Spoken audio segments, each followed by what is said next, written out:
Bismillahirrahmanirrahim. Alhamdulillah Rabbil Alamin. Wassalatu wassalam ala sayyidil mursalin Sayyidina Muhammad wa ala alihi wa ashabihi ajma'in. Qala al-musannif al-imam al-Ghazali rahimahullah wa nafa'ana bi ulumih. Dan baca olehmu selepas takbir itu akan doa iftitah.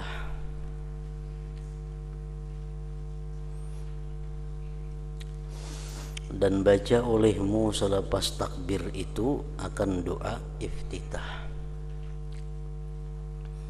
dengan saktah diam sejenak antara takbir dan iftitah itu. Jadi begitu Allahu Akbar, diam sejenak, hanya sambung Allahu Akbaru kabira walhamdulillahi katsira wa subhanallahi bukratan wa asila wajjahtu wajhiya lilladzi fatara as-samawati wal ard hanifan wa ma ana minal musyrikin inna salati wa nusuki wa mahyaya wa mamati lillahi rabbil alamin la syarika lahu wa bidzalika umirtu wa ana minal muslimin. Artinya,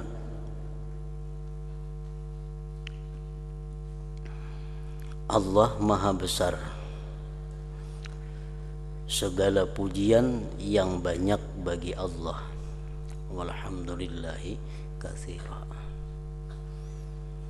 Jadi mengetahui arti daripada apa yang dibaca di dalam sembahyang itu adalah merupakan cara untuk mempermudah kehusuan sembahyang. Karena kalau kada mengerti, kada tahu arti yang dibaca, itu sulit untuk menghadirkan hati di dalam sembahyang. Nah, jadi dituntut bahwa kita bukan hanya bisa membaca bacaan-bacaan di dalam sembahyang, tapi kita mestinya memahami, mengerti, mengenal apa-apa yang dimaksud dengan bacaan-bacaan itu. Allahu Akbaru kabira, Allah Maha Besar. Walhamdulillahi katsira, segala pujian yang banyak bagi Allah. Wa subhanallahi bukratan wa asila, Maha suci Allah di waktu pagi dan petang. Pagi dan petang maksudnya sepanjang hari. Maha suci Allah di waktu pagi dan petang artinya Maha suci Allah sepanjang hari. Aku hadapkan diriku, wajjahtu wajhi, artinya aku hadapkan diriku. Jadi pengertian diri itu adalah maksudnya hati. Aku hadapkan hatiku lilladzi fataras samawati wal ard, lilladzi fataras samawati wal ard, lilladzi fataras samawati wal ard. Aku hadapkan diriku kepada Tuhan yang menciptakan segala langit dan bumi. Nah, jadi jelas itu arti wajhi itu adalah hati. Aku hadapkan hatiku, aku hadapkan jiwaku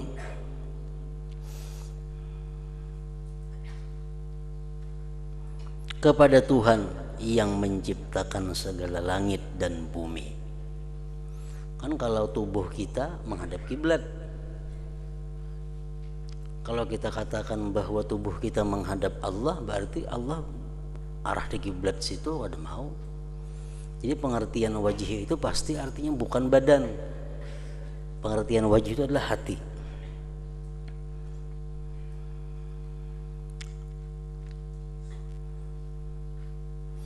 Nah, di waktu kita mengucap wajjahtu wajhiya lilladzi fataras samawati wal ard, di waktu kita mengata aku hadapkan hatiku kepada Tuhan yang menciptakan segala langit dan bumi, itu mesti kita sadar, mesti kita hadir bahwa hati kita benar-benar menghadap kepada Allah.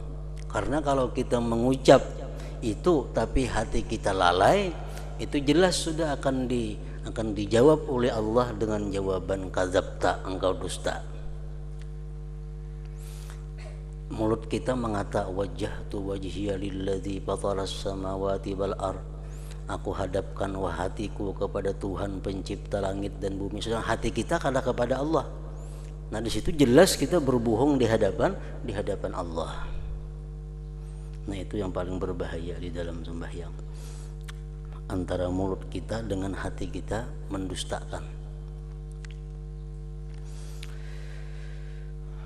Dan condong kepada agama yang benar, agama Islam, dan bukanlah aku termasuk dalam golongan yang mempersekutukan Tuhan. Wa ma ana minal musyrikin, dan bukanlah aku termasuk golongan yang mempersekutukan Tuhan.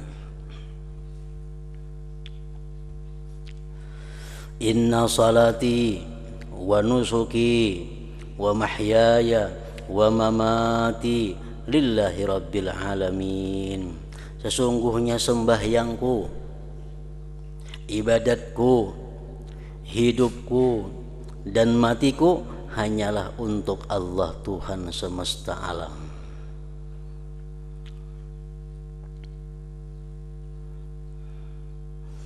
Nah, jadi kalau kita sembahyang, kalau kita beribadah kada karena Allah, kada untuk Allah, jelas kita mendustai, kita berdusta di hadapan Allah dengan apa yang kita ucapkan. Karena kita mengaku inna salati, bahwa sembahyangku, wa nusuki, ibadatku, wa mahyaya, hidupku, wa mamati, matiku lillah rabbil alamin. Tapi nyatanya kita sembahyang kada ikhlas, nyatanya kita beribadat kada ikhlas, berarti kita berdusta lagi di hadapan Allah. Sesungguhnya sembahyangku, ibadatku, hidupku dan matiku hanyalah untuk Allah Tuhan semesta alam. La syarika lahu wa bidzalika umirtu wa ana minal muslimin. Dan tiada sekutu baginya, dan demikianlah aku diperintahkan, dan aku adalah termasuk di dalam golongan orang-orang Islam. Nah, itu ngarannya doa iftitah. Ada semacam ini doa iftitah, banyak riwayat-riwayat yang lainnya. Cuma yang masyhur, yang terkenal doa iftitah seperti itu.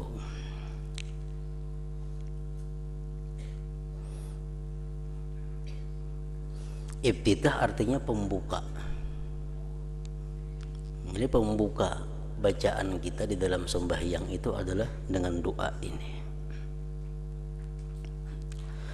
Kemudian baca olehmu a'udzu billahi minasyaitonir rajim. Sesudah membaca doa iftitah, baca a'udzu billahi minasyaitonir rajim. Aku berlindung dengan Allah dari godaan syaitan yang terkutuk. Hanya satu cara, hanya satu kaifiat bagaimana kita bisa selamat dari syaitan, yaitu dengan cara berlindung dengan Allah. Karena kalau kita berperang melawan syaitan, kalau kita berjuang melawan syaitan, kita kada sanggup. Kenapa? Karena syaitan itu banyak kawannya. Syaitan itu pulang sesuai lawan hawa nafsu kita. Syaitan itu melihat kita, kita kada melihat inya. Kalau kita berperang lawan musuh yang melihat kita, kita kada melihat inya, pasti kalah sudah kita. Musuh melihat lawan kita, kita ada melihat lawan musuh, pasti kalah kita. Nah, syaitan itu melihat kita, yarana huwa wa qabiluhu min haitsu la narah. Dia melihat kita, kita kadang melihat inya. Kada kawa dilawani syaitan. Nah, untuk terhindar dari godaan syaitan, kada ada jalan lain selain daripada berlindung kepada yang menciptakan syaitan. Imam Ghazali mencontohkan dalam kitab lain, syaitan kok sama dengan anjing. Anjing nang nakal. Kalau kita memburu mahagai anjing itu, kita kada kabar lagi mau urus nang lainnya.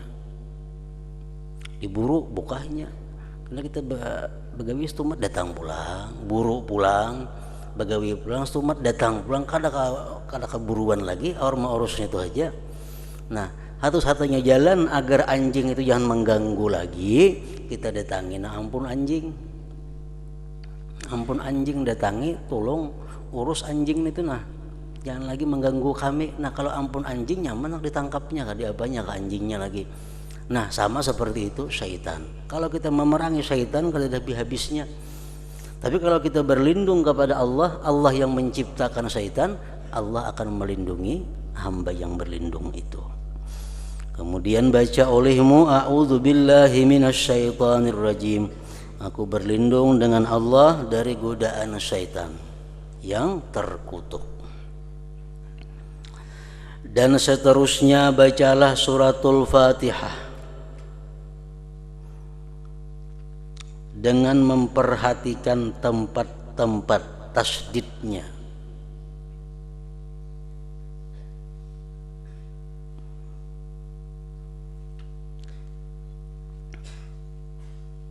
Dengan memperhatikan tempat-tempat tasdidnya, macam Ar-Rahmanir Rahim, nampak Ar-Rahmanir Rahim,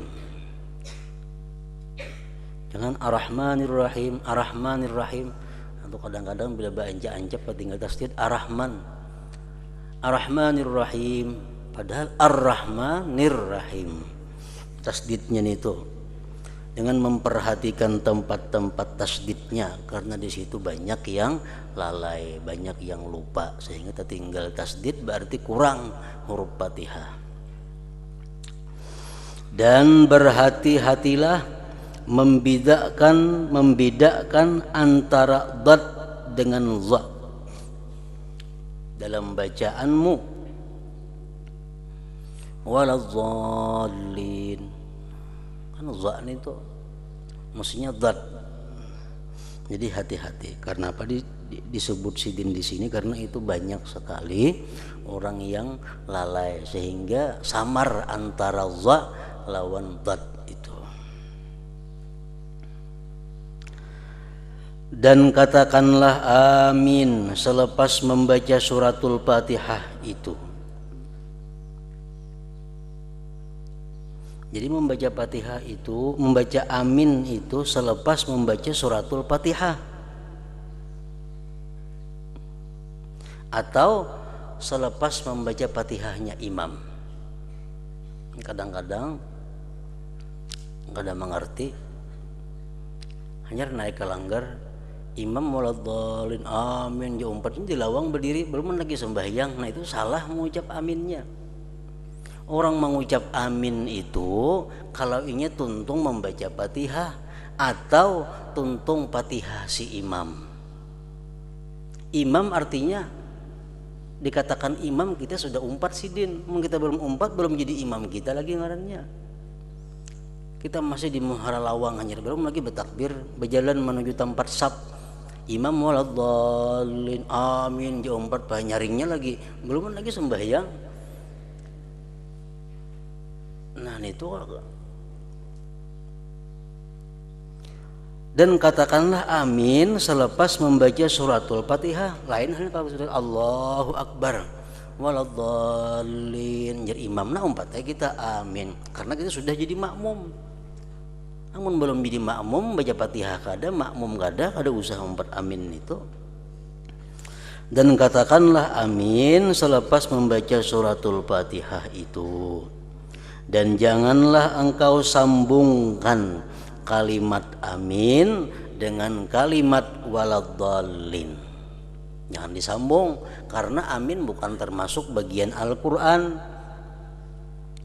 Waladdallin, amin. Nanti ada saktah, ada berdiam, ada putus antara dallin lawan amin. Jangan berait sehingga kada kamu membedakan namana Quran namana nang kada. Dan nyaringkanlah bacaanmu pada suratul Fatihah dan surat yang mengikutinya pada sembahyang subuh, maghrib dan isya, yaitu pada 2 rakaat yang permulaan 1 dan 2, kecuali bila engkau seorang makmum, ada usah benyaring, cukup imam aja. Dan nyaringkan dengan kalimat amin itu, amin pun 4 jua benyaring, beda mana Fatihahnya benyaring.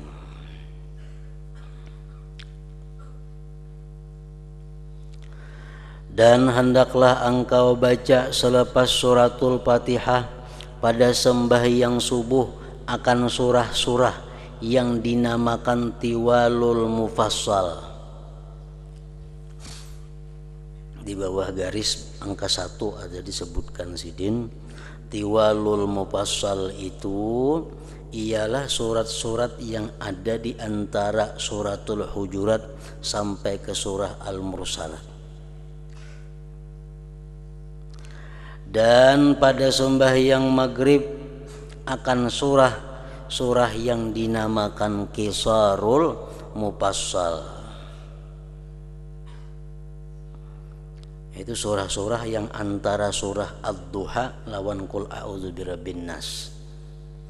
Jadi sembahyang maghrib pilih surahnya mulai Wadduha sampai Qul a'udzu birabbin nas, nang mana ke antara itu.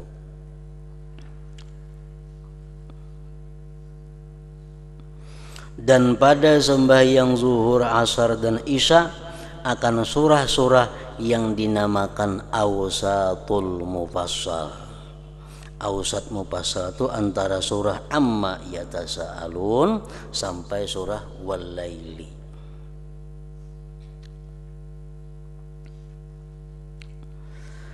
Dan engkau baca pada sembahyang subuh dalam pelayaran akan surat Qul ya ayyuhal kafirun pada rakaat yang pertama dan surah Qul huwallahu ahad pada rakaat yang kedua. Kalau sembahyang subuh di perjalanan artinya. Nah, sesudah Fatihah Qul ya ayyuhal kafirun, rakaat kedua sesudah Fatihah Qul huwallahu ahad. Dan janganlah engkau sambungkan bacaan akhir surah dengan takbir ruku.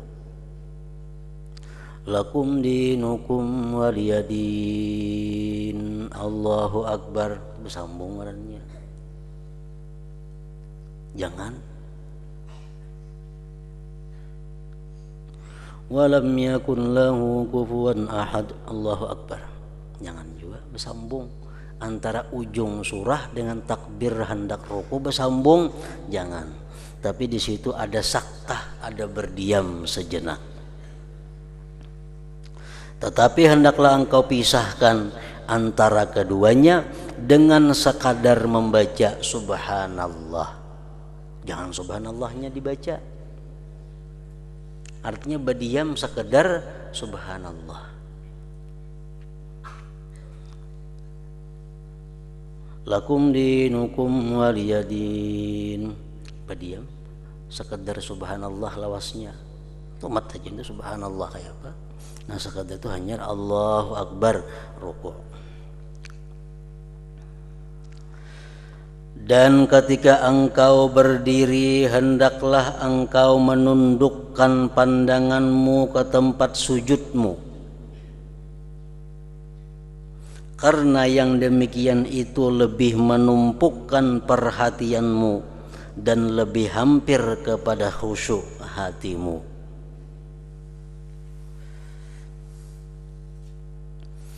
Jadi ada dua pendapat ulama yang mengatakan tentang kayak apa cara kepala kita. Kalau mata sudah jelas disuruh memandang tempat sujud. Nah kalau kepala kita apakah rata sejajar badan atau bertunduk sedikit? Nah itu khilaf ulama.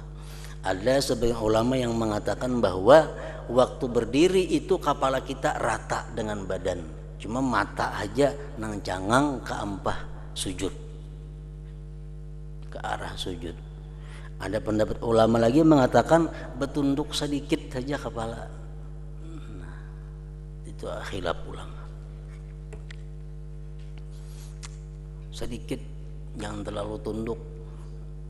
Ada yang kaliwatan tunduk kadang-kadang tuh sembahyang entah sampuk dagu ke dada kita liwat tunduk kepalanya, padahal sedikit aja disuruh. Bahkan ada yang mengatakan kada usah kepala gana akan aja seadanya, mata aja yang dipandang memandang kepada tempat sujud.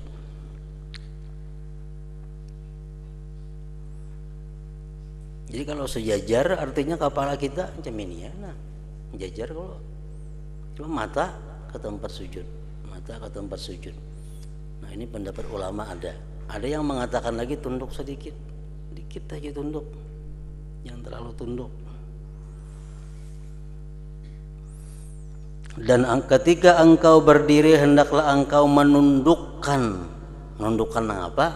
Pandangan yang ditundukkan ke tempat sujudmu, bukan kepalanya. Karena yang demikian itu lebih menumpukan perhatianmu dan lebih hampir kepada khusyuk hatimu. Supaya jangan banyak yang dilihat di kiri, di kanan, di muka. Jadi mata kita arahkan kepada tempat sujud.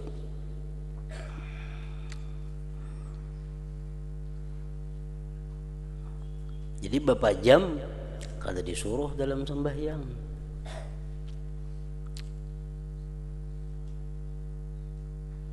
Kecuali bapak jam itu dianggap mengkhusyukkan hati. Nah yuk bapak jam, misal banyak yang dilihat di mukanya macam-macam, ada tulisan itu, ada tulisan ini di bawah ini. Sehingga kalau kita sembahyang kada bapak jam terganggu, entah baca-baca tulisan itu nah, atau macam-macam gambar, macam-macam warna-warni tempat sujud ini, macam-macam balangnya. Kalau kita kada bapak jam mengganggu. Kalau kita bapak jam untuk membulatkan hati, nah itu boleh aja bapak jam, ada apa-apa. Bapak jam itu dibolehkan, artinya dianggap baik kalau membantu kepada kekhusyuan hati kita. Jangan sekali-kali engkau menoleh ke kiri atau ke kanan di dalam sembahyangmu, karena itu jelas sudah akan merusak kesempurnaan nilai sembahyang. Jangan sekali-kali engkau menoleh ke kiri atau ke kanan di dalam sembahyangmu, baik kepala atau hati. Jangan sampai menoleh kepada kiri kanan. Contohnya nang kepala kayak apa? Sembahyang misal. Datang ada tadi dihiga sebelah sini, kawan sebelah kanan. Jangan. Nah itu menoleh kepala ngarannya. Nah itu dimakruhkan. Allahu Akbar jadi higa pina nyaring, nah jangan higa. Ada nang kayak itu. Atau menoleh hati, begitu ada orang di pinggir kita Allahu Akbar, di hati bergeritik siapakah dihiga aku nih. Nah itu sama, hati kita nang menoleh ke kiri ke kanan. Jadi sebagaimana kepala pun kita disuruh jangan menoleh ke kiri ke kanan, hati pun kayak itu juga. Setelah itu hendaklah engkau mengucapkan takbir ruku' dan angkatkan tanganmu seperti cara yang telah disebutkan di dalam mengangkat kedua tangan pada takbiratul ihram. Cara namanya kita ambil daripada 5 cara semalam tuh. Nah macam itu juga caranya mengangkat takbir pada waktu rukuk. Lakum dinukum waliyadin. Allahu Akbar. Boleh juga. Atau langsung aja Allahu Akbar, mulai angkatnya sudah Allahu Akbar sampai ke bawah, boleh juga. Jadi kayak apa cara kita mengangkat takbiratul ihram, macam itu juga cara kita takbir berpindah kepada ruku'. Dan panjangkanlah bacaan takbir itu sehingga sampai engkau berada dalam ruku' yang sempurna. Panjang takbirnya. Karena mulai berdiri Allahu Akbar sampai bujur-bujur ruku' hanya barnya habis. Kayak itu. Dan panjangkanlah bacaan takbir itu sehingga sampai engkau berada dalam ruku' yang sempurna. Maka letaklah kedua telapak tanganmu di atas kedua lututmu, sedangkan jari-jarimu terhurai, dan tegakkan kedua lututmu baik-baik, dan ratakan belakang leher dan kepalamu sehingga semuanya kelihatan seperti sekeping papan. Jadi antara belakang, kepala, leher sejajar. Kepala jangan mengangkat pada belakang, jangan tertunduk pada belakang. Kepala sejajar belakang. Nah, kayak itu disuruh kita ruku. Jadi kada kawa saurangan sembahyang itu belajar mesti bakawan. Lihat akan pengruku kupas kada. Kayak itu maka. Jadi mun hendak belajar cara sembahyang nang baik, mesti ta'awun, tolong betulong, bantu membantu, bujur membujurakan antara satu kawan dengan kawan nang lainnya. Ada kawan saurangan. Jadi kawan nang tak bisa disuruh itihiakan sembahyangku nang kayak apa, aku mau angkat takbir, kayak bacaan Fatihah iftitahku, kayak bacaan Fatihahku, pembacaan surahku, kayak apa ruku'ku. Nah kita praktikakan di hadapan kawan yang lebih bisa. Nah, macam itu maka bila kadang jam itu kalau mau bujur sembahyangnya, kira-kira seorang aja, kira-kira kada mau pas, mesti ada kawan.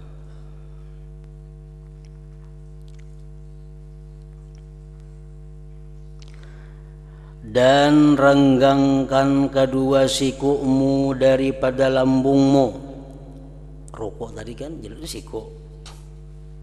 Jadi kalau kita rukuk mesti kayak itu, ranggang lambung sini. Nah jadi rukuk mesti terpisah kayak itu. Nah jangan kayak ini bini-bini kayak itu. Laki-laki mesti membuka siku. Dan renggangkan kedua sikumu daripada lambungmu, dan perempuan tidak berbuat demikian. Binian jam ini kayak laki-laki, dan perempuan tidak berbuat demikian, bahkan ia merapatkan sebagian anggota kepada sebagian yang lain. Nah kalau perempuan rokok macam apa? Macam ini, supaya lebih tertutup auratnya. Dan baca olehmu ketika rukuk itu 3 kali subhana rabbiyal azim wa bihamdih. Artinya maha suci Tuhanku yang maha agung dengan segala pujiannya. Pahami artinya itu? Subhana rabbiyal azim wa bihamdih. Artinya apa? Maha suci Tuhanku yang maha agung dengan segala pujiannya. Maha suci Tuhanku yang maha agung dengan segala pujiannya. Itu arti subhana rabbiyal azim wa bihamdih.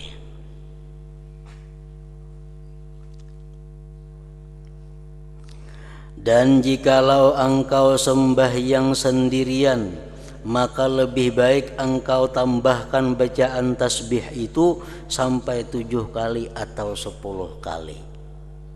Kalau sembahyang sorangan kada jadi masalah. Kalau imam jangan, cukup 3 kali. Makmum pun cukup 3 kali. Sembahyang sorangan ayo sampai habis sampai 10 kali. Kemudian engkau angkat kepalamu sampai engkau kembali tegak seperti sebelum rukuk. Dan angkatlah kedua tanganmu sambil engkau membaca Sami'allahu liman hamidah.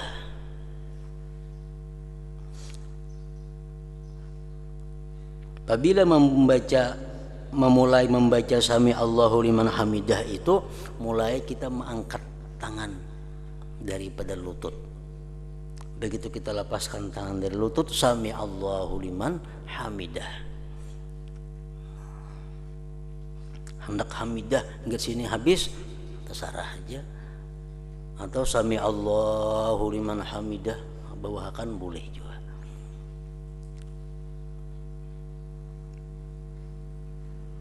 Artinya, mengapa Sami'allahu liman hamidah? Allah mendengar siapa yang memujinya. Siapa-siapa yang memuji Allah, Allah mendengar. Allah mendengar siapa yang memujinya. Apabila engkau sudah berdiri tegak, maka baca olehmu. Ini pas susunannya. Sami'allahu liman hamidah. Tegak kita. Rabbana lakal hamdu. Rabbana lakal hamdu mil'us samawati wa mil'ul ardi wa mil'u ma syi'ta min syai'im ba'du. Mil'a kabarang aja jom baca. Nyata mahir mil'a gana akan. Rabbana lakal hamdu mil'as samawati wa mil'al ardi wa mil'a ma syi'ta min syai'im ba'du. Jadi sambungannya Sami'allahu liman hamidah. Allah mendengar orang-orang yang memujinya. Rabbana lakal hamdu artinya wahai Tuhan kami, bagimu segala pujian. Nah, kita memuji dan pujian kita didengar oleh Allah. Wahai Tuhan kami, bagimu segala pujian sepenuh segala langit dan bumi dan sepenuh apa jua sesuatu yang engkau kehendaki selepas itu. Kita memuji Allah lawan pujian kalau ada habis-habisnya, tetap masih kurang lagi. Nah, jadi kita puji Allah dengan pujian sebesar langit, bumi dan selainnya.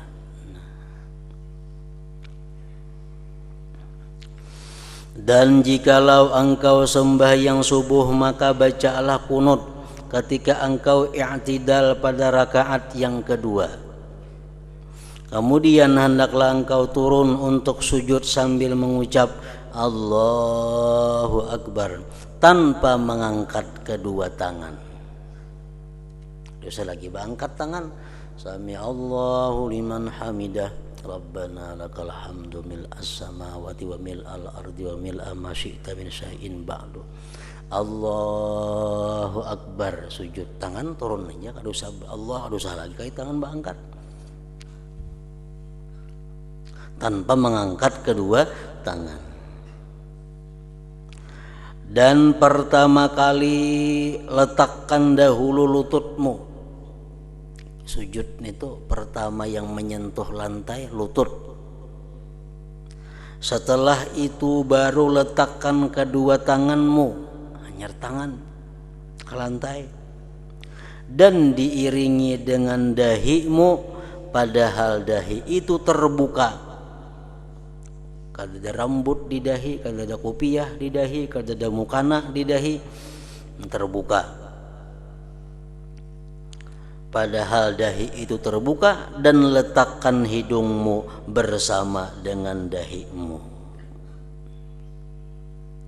Dan renggangkan kedua sikumu daripada lambungmu, dan renggangkan pula perutmu daripada kedua pahamu. Sujud tadi. Nah, jadi sujud mesti ranggang kayak itu, jangan kayak ini. Nah, Perut pun diranggangakan daripada paha untuk laki-laki kayak itu. Dan perempuan tidak berbuat demikian. Artinya apa? Ia si perempuan hendaklah merapatkan sebahagian anggota kepada sebagian yang lain. Dan letakkan kedua tanganmu di atas lantai berbetulan dengan kedua bahumu. Dan janganlah engkau hamparkan kedua hastamu di atas lantai seperti perbuatan anjing. Jadi kita meletakkan telapak tangan ini ke lantai sejajar lawan bahu kita. Jangan tak maju, jangan tak ini. Sejajar lawan bahu. Dan jangan juga siku tak ke lantai. Itu macam anjing belukup seperti perbuatan anjing. Nah kawalah kita meratakan nangka itu sembahyang membelajar surangan kada kawa. Mesti kita dibantu oleh kawan kita atau guru kita. Nah lihat akan pang sujud pas lah. Pas. Nah kau mengatakan di sini kira-kira. Dan baca olehmu ketika sujud itu akan tasbih ini, Subhana rabbiyal a'la, artinya maha suci Tuhanku yang maha tinggi. Nak dibuati wa bihamdih terserah aja. Engkau baca tasbih ini 3 kali apabila engkau sembahyang berjamaah, dan 7 atau 10 kali apabila engkau sembahyang sendirian. Subhana rabbiyal a'la. Apa artinya tadi? Maha suci Tuhanku yang maha tinggi. Maha suci Tuhanku yang maha tinggi. Jadi jera para ulama itu adalah menunjukkan bahwa orang yang sering kali sujud akan ditinggikan Allah derajatnya di dunia dan akhirat. Karena bacaannya Subhana rabbiyal a'la berdahulu sudah. Subhana rabbiyal a'la.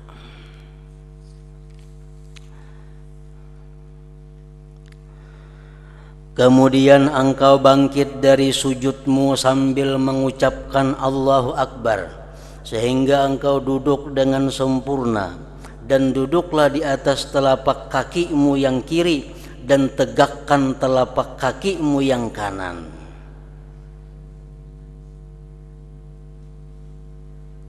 Dan letakkan kedua tanganmu di atas kedua pahamu, sedangkan jari-jarimu dalam keadaan terhurai tidak digenggam.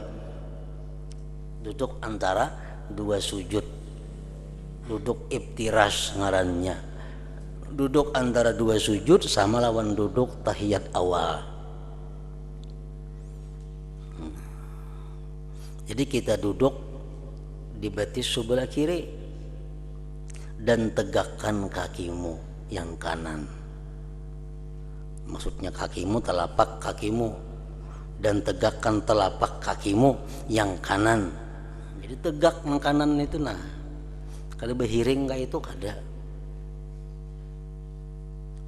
Banyak yang kada terbiasa, sehingga waktu itu telapak berkanannya kada cagat. Model pingkur kayak itu nah. Nah, padahal kawah aja menegakkan itu kan berpenyakit betis mau kada kawa. Kalau nang orang nang anu-anum nang masih sihat nih kawah aja meletakkan telapak nih tuh kayak sujud tuh kayak apa? Nah, tegak kalau kita berdiri telapak batis. Nah kayak itu juga duduk antara 2 sujud. Tasahud awal jamit batis kanan ini, telapak batis kanan ini tegak sehingga jari-jari ini bisa ditikin menghadap kiblat. Jangan ambil kayak itu narabah separuh nih tuh telapak batis kanan diriakan caget kayak apa.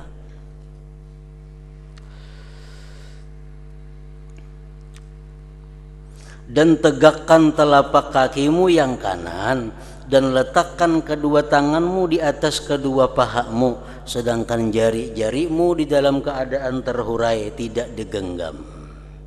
Dan baca olehmu Rabbighfirli warhamni warzuqni wahdini wajburni wa'afini wa'fu anni. Doa.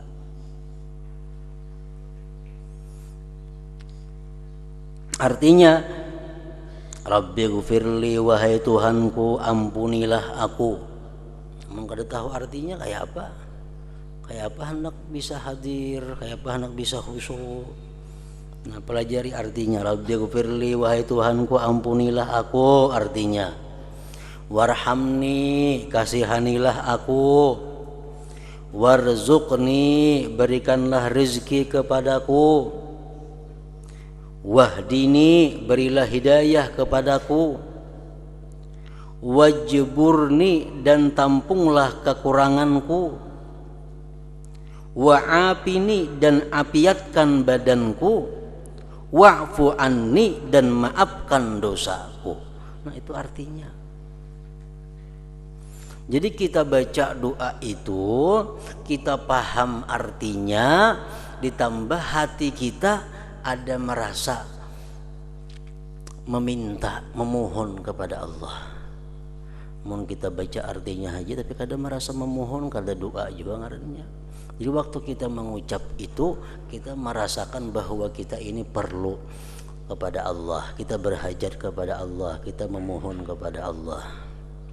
Rabbi ufirli, ampuni ulun ya Allah, warhamni, sayangi ulun ya Allah, warzuqni, berikan rezeki kepada ulun ya Allah, wahdini, beri hidayah ulun ya Allah, wajburni, tapallah kekuranganku ya Allah, wa'afini, afiatkan badan ulun, wa'fu anni, dan maafkan kesalahan ulun.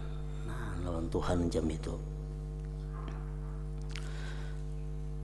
Kemudian lalu engkau sujud kali yang kedua seperti kaifiat cara sujud yang pertama. Kemudian engkau bangkit pula untuk duduk istirahat pada setiap rakaat yang tidak diiringi dengan tasyahud. Jadi dalam sembahyang zuhur berapa kali duduk istirahat? 2 kali. Yang maghrib duduk istirahat sekali aja.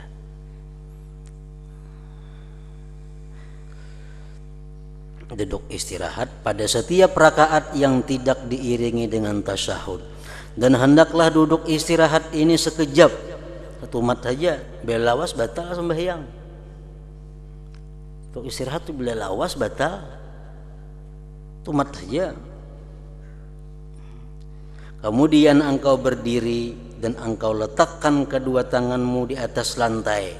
Berdiri itu, jangan berdiri langsung, andak dulu tangan ke lantai. Dan jangan engkau mendahulukan sebelah kaki ketika berdiri. Imbai batis kiri kanan berdiri.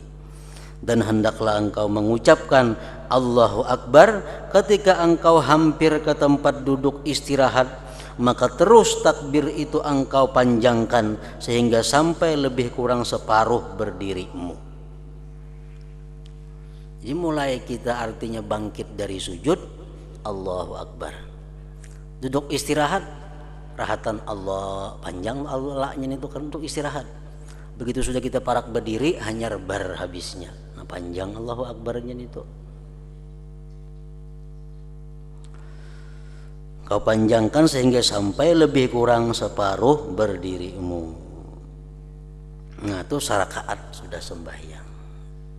Jadi sembahyang mesti mulai wahini dibujurakan. Karena sembahyang inilah yang kainanya akan menjadi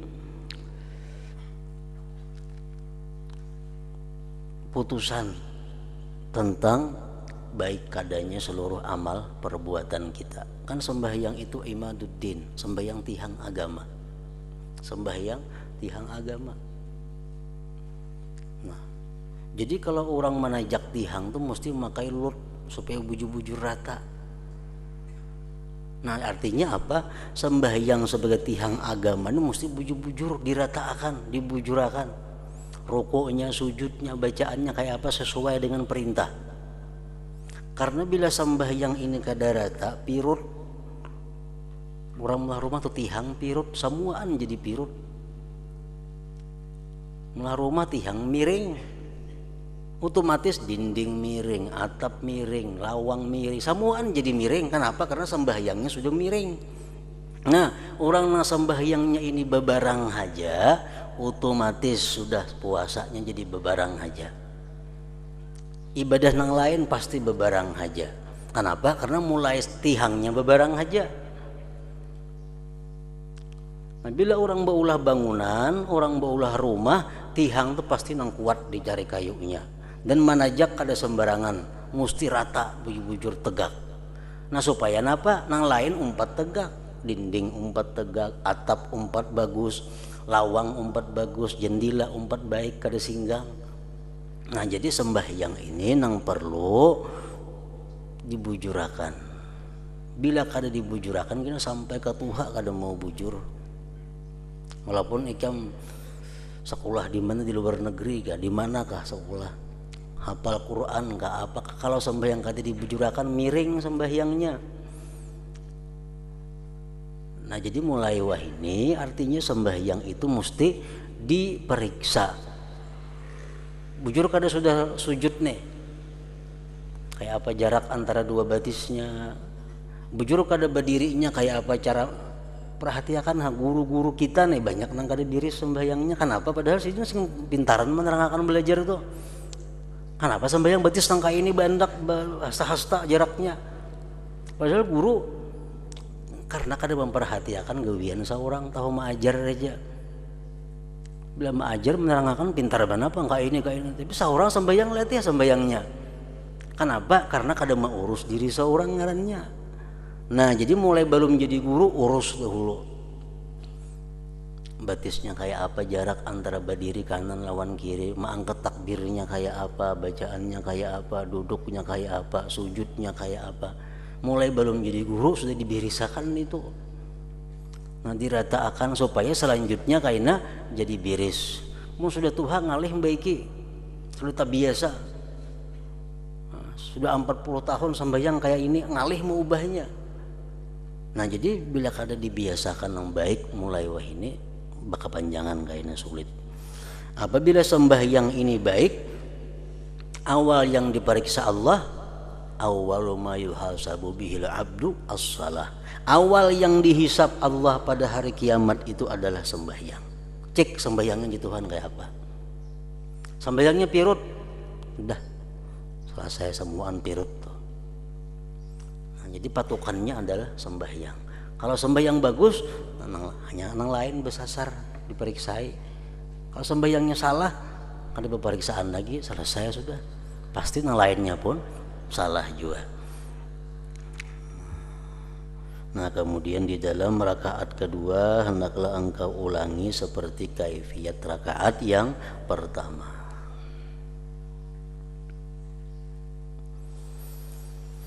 إلى حضرة النبي صلى الله عليه وسلم الفاتحة. بسم الله الرحمن الرحيم الحمد لله رب العالمين الرحمن الرحيم إياك نعبد وإياك نستعين اهدنا الصراط المستقيم. بسم الله الرحمن الرحيم الحمد لله رب العالمين ونصلي وسلم على سيدنا محمد وآله وصحبه أجمعين. اللهم اغفر لنا ما أخطأنا وما تحمدنا وما أسرفنا وما أعلنا وما أسرفنا وما أنت أعلم به منا. أنت المقدم وأنت المؤخر لا إله إلا أنت.